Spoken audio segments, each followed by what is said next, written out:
ప్రభు వారిని పిలుచుకుని చక్కని ఆధిక్యతనిచ్చి వాళ్ళందరినీ ఈ స్థలానికి చేకూర్చిన విధానాన్ని బట్టి ఈరోజు మనందరికీ ఒక మేలుకొలుపు నిమిత్తమై, ఒక హెచ్చరిక నిమిత్తమై ప్రభు ఈ స్థలానికి తీసుకుని వచ్చారు. ఈ కుటుంబం కొరకు మనం ప్రార్థన చేస్తాము. మరలా ఎవరి గృహాల వరకు చేరిపోతాం. ప్రతి కుటుంబాన్ని ఆదరించాల్సిన దేవుడు సదాకాలం వారికి తోడుగొండి వారికి ధైర్యాన్ని ఇచ్చి ఓదార్పునిస్తాం. అయితే మన పరిస్థితుల్లో మన జీవితం, మన యొక్క గమనము, మన గమ్యం ఏంటి అన్న దాని మీద ఒక్కసారి ఈ దినము దైవజనులు చెప్పిన వర్తమానాన్ని బట్టి ఇక్కడ జరుగుతున్న కార్యక్రమం మీద దయచేసి మీ మనసులో పెట్టుకోవాలని ప్రభు పేరట మాటలు తెలియజేస్తున్నాను. మరొకసారి మన ప్రభువును ప్రియ రక్షకుడైన యేసుక్రీస్తు నామంలో శ్రీ బాధ్యయ్య గారి యొక్క ఆదరణ కొడుకు విచ్చేసినటువంటి మీ అందరికీ నా హృదయపూర్వకమైన వందనాలు చెల్లిస్తున్నాను. క్రీస్తు పేరట మీకు శుభము కలుగునుగాక. మరి ఇంతవరకు చక్కని విషయాలు తెలియజేశారు జోసబాబాయ్ గారు కూడా. మరి కుటుంబంతో వారికి ఉన్నటువంటి అనుబంధము, అన్నదమ్ములుగా వారికి ఉన్నటువంటి ప్రేమ, ఆప్యాయతల గురించి వారు చెప్పారు. అలాగే అదే తరుణంలో దేవుని సేవకులుగా మేము కూడా మా పరిచర్యలో ఒక ప్రముఖమైనటువంటి పాత్ర వారు వహించడానికి, పరిచర్యలన్నిటిలో కూడా వారు ముందుకు ఉండి వారి యొక్క బాధ్యత సంఘంలో ఒక విశ్వాసిగా, ఒక సంఘ పెద్దగా అన్నిటిలో కూడా పిల్లలు మాకు ఎంతో వారు ప్రోత్సాహాన్ని అందించారు. మరి నాన్నగారి పరిచర్య ప్రారంభించి ఇంచుమించు 30 సంవత్సరాలు అవుతూ ఉంది. దేవుని కృపను బట్టి పిల్లలు వారు రక్షించబడిన నాటి నుండి నా పరిచర్యలోకి అడుగుపెట్టినటువంటి ఆ తొలి దినాలు మొదలుకున్న పిల్లల ఆ చివరి దినం వరకు కూడా వారు ఎంతో బాధ్యతగా దేవుని సన్నిధిలో మరి ఎన్నో ఒడిదుడుకులు, ఎన్నో సమస్యలు వచ్చినప్పుడు కూడా వారు ఎంతో స్థిరమైనటువంటి నిశ్చలమైన విశ్వాసం కలిగి దేవుని మీద ఆధారపడి పిల్లలు వారి యొక్క యాత్రను ముగించారు. ఇందుని బట్టి సంఘస్థులుగా, సేవకులుగా మేము ఎంతో పిల్లలు వారిని బట్టి ప్రభుని స్తుతిస్తూ సంతోషిస్తున్నాం. వాస్తవానికి భూమి మీద పుట్టిన ఏ వ్యక్తి కూడా పెరుగుతున్నటువంటి ఆ కాలాన్ని బట్టి, ఆ పరిస్థితులను బట్టి ఎంత యథార్థంగా ఉన్నా కొన్ని సార్లు తప్పిపోయి తొట్టుబాటు పడుతూ ఉంటారు. ఎవరైతే తన అతిక్రమాలు తెలుసుకుని పాపాన్ని ఒప్పుకొని దేవుని యందు నిరీక్షణ నుంచి తమ భక్తి జీవితాన్ని కలిగి జీవిస్తారో ప్రియులారా, వారు దేవుని యొక్క సముఖంలో ఉంటారు. అలాగే వారు చనిపోయిన తర్వాత ప్రభునందు వారు మృతి నందితే ఆయన రాజ్యంలో ఖచ్చితంగా ఉండడానికి అవకాశం ఉందని చెప్పి బైబిల్ గ్రంథము కొన్ని ఆధారాలను వాక్య ముఖంగా మనం చదివి ధ్యానిస్తూ ఉంటాం. ఈ కుటుంబం కూడా మరి బాధ్యయ్య గారు కూడా ప్రియులారా మరి దేవుని మందిరంలో ఎంతో ప్రోత్సాహంగా ఉండటం, దేవుని యొక్క కృపను బట్టి దేవుడు వారిని గతించినటువంటి 20వ తారీఖు వారిని పిలుచుకుని తన నిత్య మహిమలో చేర్చుకున్నటువంటి నమ్మికతో ఈ యొక్క కూడికని ఏర్పాటు చేసి కుటుంబానికి ఆదరణ కలగాలని సంఘముగా, బంధుమిత్రులుగా మనందరము ఈ స్థలానికి ఈరోజు మన యొక్క ఆయుష్కాలం ఏంటి, మన పరిస్థితి ఏంటి అన్నది ఒక్కసారి మనం పరిశీలన చేస్తే కీర్తన గ్రంథం 39వ కీర్తన 5వ వచనంలో ఈ రీతిగా రాయబడి ఉంది. దయచేసి చదువుతారా? కీర్తన గ్రంథం 4వ వచనం 39, 4, 5 వచనాలు. యెహోవా నా అంతము ఎట్లుండున్నది, నా దినముల ప్రమాణము ఎంతైనది నాకు తెలుపుము, నా ఆయువు ఎంత అల్పమైనదో నేను తెలుసుకొనగోరుచున్నా. ప్రియులారా, మీ అందరికీ ఒకసారి డౌట్ వచ్చింది లేదా నాకైతే తెలియదు. కానీ కీర్తనాకారుడికి వచ్చినటువంటి ఈ సందేహాన్ని బట్టి దేవుణ్ణి అడుగుతున్నాడు, అయ్యా నా యొక్క అనుమానం ఏంటంటే, నా యొక్క డౌట్ ఏంటంటే, నా అంతము ఎట్లుండినది నాకు తెలియాలి, నా దినము నా ప్రమాణం అది ఎంతైనది నాకు తెలియచేయి ప్రభు అని చెప్పి దేవుని ఎదుట వినయభావమైన ప్రార్థన చేస్తూ దేవుణ్ణి అడిగి కొన్ని సంగతులు తెలుసుకున్నాడు. ఈరోజు కొన్ని సంగతులు మనం తెలుసుకోవాలి, కొన్ని తెలియకుండాటే మనకు మేలు. నిజంగా ప్రియులారా, ఒకవేళ మనం ఎప్పుడు చనిపోతామో ముందుగా మనకు తెలిస్తే ఆ చావు, ఆ యొక్క మరణ దినానికి ముందే మనం చనిపోతాం. ఇదిగా ఫలానా సంవత్సరం, వచ్చే ఏడాది ఫలానా తారీఖు నువ్వు చనిపోతామని చెప్పి దేవుడిని ముందుగా చూపించాలి అనుకోండి, ఆ భయంతో దిగులుతోనే ఈ మధురమైన క్షణాలను, ఈ చక్కని మధుర స్మృతులను మరిచి ఈ జీవితాన్ని ముందుగానే ముగించేస్తాం. అందుకే దేవుడు కొన్నింటిని మర్మయుక్తంగా పెట్టాడు. అయినప్పటికీ దావీదు భక్తుడు అంటున్నాడు కదా ఈ కీర్తనలో, అయ్యా నా దినముల ప్రమాణము ఎంతైనది నాకు తెలుపు, నా ఆయువు ఎంత అల్పమైనదో నేను తెలుసుకొనుచున్నాను. మన ఆది కాలంలో చదివితే బైబిల్ చరిత్రలో భక్తులైన వారు అనాది కాలంలో ప్రియులారా వంశావళిలో రాయబడిన విధానాన్ని బట్టి ఆదాము సంతతి తర్వాత ప్రియులారా మెతుషల అన్నటువంటి వ్యక్తి సుమారుగా 960 69 సంవత్సరాలు బ్రతికాడని చెప్పి దేవుని వాక్యం లేఖనం చెబుతా ఉంది. ఆదికాండం 5వ అధ్యాయంలో మనం చదువుతాం. తర్వాత వారి యొక్క ఆయుష్కాలం చూస్తున్నప్పుడు 800 అలా 777 సంవత్సరాలు అలా కాలక్రమేణ ఆయుష్కాలం తగ్గిపోతా ఉంది.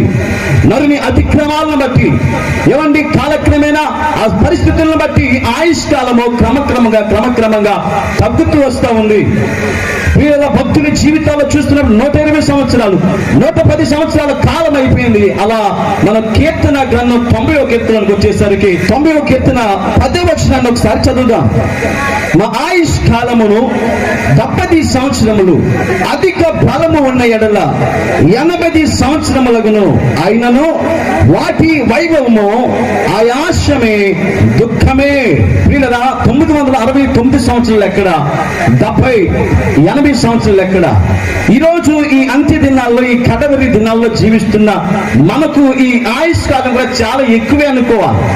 దేవుని వాక్యం ముందుగానే భక్తుడు అంటున్నాడు, అయినను వాటి వైభవము ఆయాసమే దుఃఖమే, అవి త్వరగా గతించును, మేము ఎగిరిపోతుమని చెబుతున్నాడు. దేవుని రాజ్య వ్యాప్తి కొరకు ప్రయాసపడే మనందరం కూడా ఇహలోకం కంటే పరలోకమే గొప్ప భాగ్యమని ఎంచుకోవాలి.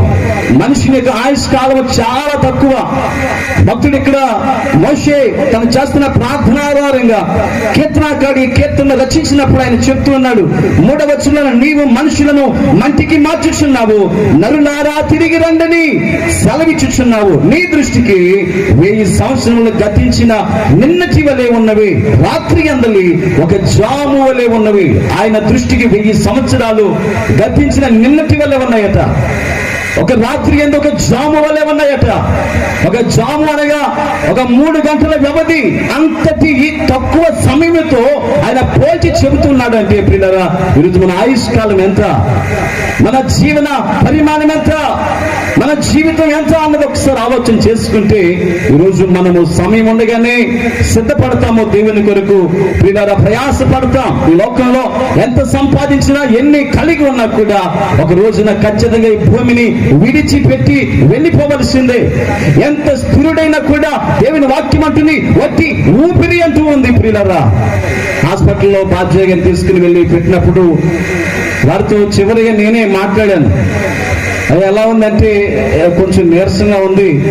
ఎవరు వచ్చారంటే ఆయన అడుగుతున్నారు, ఎవరెవరు ఉన్నారు బయట అన్నప్పుడు, మీ కుటుంబీకులు బంధుమిత్రులు ఉన్నారని, మీ బావగారులు బయట ఉన్నారు, మీ అబ్బాయిలు ఉన్నారు, పిలవమంటారంటే ఆయన ఎవరిని పిలవద్దు, నా కోసం ప్రార్థన చేయండి, నా కోసం ప్రార్థన చేయండి, దేవుడు ఏం చేయాలని నేను చేస్తానని చెప్పి ఆయన ఒక మాట అన్నారంతే.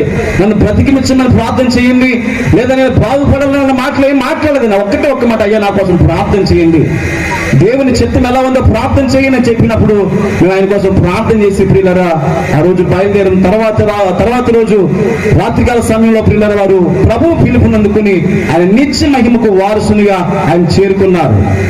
దేవుని వాక్యం ఉంటుంది ప్రియులారా, మానవునికి ఆయుష్ కాలం చాలా చాలా చాలా తక్కువ అండి. పరిశుద్ధ గ్రంథంలో ఒకసారి చదువుతారా?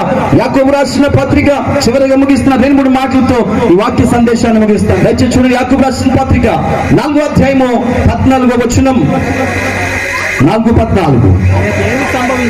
రేపేమి సంభవించునో మీకు తెలియదు, మీ జీవము ఏపాటిది, మీరు కొంతసేపు కనబడి అంతలో మాయమైపోవు ఆవిరి వంటి వారే. ఎలాంటి వారు అంటే మనందరం కొంతసేపు కనబడి అంతలో మాయమైపోయే ఆవిరి అన్నాడు. మరొక వాక్య భాగంలో అంటారు, మీరు గట్టి పువ్వు వంటి వారని చెప్తాడు. నీటి పొడగను గురించి సాదృశ్యాలు ఎత్తి మానవునికి ఆయుష్ కాలం, మానవునికి జీవితము చాలా అల్పమైనది, స్వల్పమైనది అని చెప్పి దేవుని యొక్క వాక్యంలో భక్తులు చెప్తున్నారు. 39వ కీర్తనలో మనం మొదటిగా చదివిన వాక్య భాగంలో 5వ వచనంలో అంటున్నాడు ఆయన, నా దినముల పరిమాణము, ఈ మాట ఒకసారి చదువుతారా? నా దినముల పరిమాణము నీవు పెట్టినంతగా చేసి ఉన్నావు, నీ సన్నిధిని నా ఆయుష్ కాలము లేనట్టే ఉన్నది. ఎలా ఉన్నదండి? 969 సంవత్సరాల ఆయుష్కాలం ఎక్కడ? 777 సంవత్సరాల ఆయుష్కాలం ఎక్కడ? 120, 110 సంవత్సరాల ఆయుష్కాలం ఎక్కడ? 70, 80 సంవత్సరాల ఆయుష్కాలం ఎక్కడ? ఇక్కడ చివరిగా నచ్చినట్లయినా నా దినముల పరిమాణము నువ్వు బెత్తెడంతగా చేశావు. ఎంత చేశాడటండి? బెత్తెడంతగా. బెత్తెడ మన చేతిలో సగం, మన అరచేయిలో సగం ఇలా మడత పెడితే బెత్తెడని చెప్తున్నాం. ఎంతగా నీవు ఉన్న ఆయుష్కాలాన్ని తగ్గించుకుంటూ వచ్చావు. యాకోబు భక్తుడు అంటున్నాడు, ఆయన ఇంకా ఒక్క మాటలో అంటున్నాడు, ఎంతలో కనబడి అంతలో మాయమైపోయే ఆవిరి. అలాంటి ఆవిరి వంటి బ్రతుకులు కలిగిన మనం ఇది నాది అది నాది అని స్వార్థ చింతనతో జీవిస్తున్నాం. ఇదంతా నాది, ఈ భూమి యొక్క శాశ్వతం అని చెప్పి ఈ భూమి మీద ప్రియులరా లేనిపోని వాటి కొరకు ప్రయాసలు పడుతూ కుటుంబాన్ని, బంధుత్వాన్ని, బాంధవ్యాన్ని విడిచిపెట్టి ప్రియులరా జీవిస్తున్న విధానాలు మనం చూస్తున్నాం. చివరిగా నాడు ఎంత స్థిరుడైననో ప్రతి వాడు కేవలము వట్టి ఊపిరి వంటి వాడై ఉన్నాడట. మనుషులు వట్టి నీడ వంటి వారై తిరుగులాడుదురు వారు తొందరపడుట గాలికే కదా. మనం తొందరపాటు పడటం వలన ప్రియులరా మన జీవితాలు ఏమీ సంపాదించుకోలేం. కాబట్టి శ్రేష్టమైన భక్తి చేశారు వారు. యేసు ప్రభువుని నమ్ముకున్నారు. ఆయన సంపాదించుకుని దేవుని నిత్యరాజ్యానికైన వారసులుగా వెళ్ళిన విధానం బట్టి దేవుని సేవకులుగా మేము సంతోషిస్తున్నాం. కుటుంబం, బంధుమిత్రులు కూడా ఈ విషయాలు గమనించండి. ఈ రోజు ప్రియులరా మరి తండ్రి బాధ్యత. ఈ రోజు ప్రియులరా పెద్ద కుమారునిగా ఏమంటున్నారు వారు కూడా ఇక కుటుంబానికి ఆయనే తండ్రిగా ఉండి కుటుంబాన్ని నడిపించుకుంటూ ఇటు బంధుమిత్రుల సహకారం, వాళ్ళ సలహాలు తీసుకుంటూ వారితో ప్రేమాప్యాయతలు కలిగి జీవించాలని ప్రభు పేరటి మాటలు తెలియజేస్తూ ఈ వాక్య సందేశాన్ని ముగిస్తున్నాను. ప్రభు ఈ మాటలు మనందరి వినికిల్లో దీవించి ఆస్వాదించి నడిపించును గాక. ఆమేన్.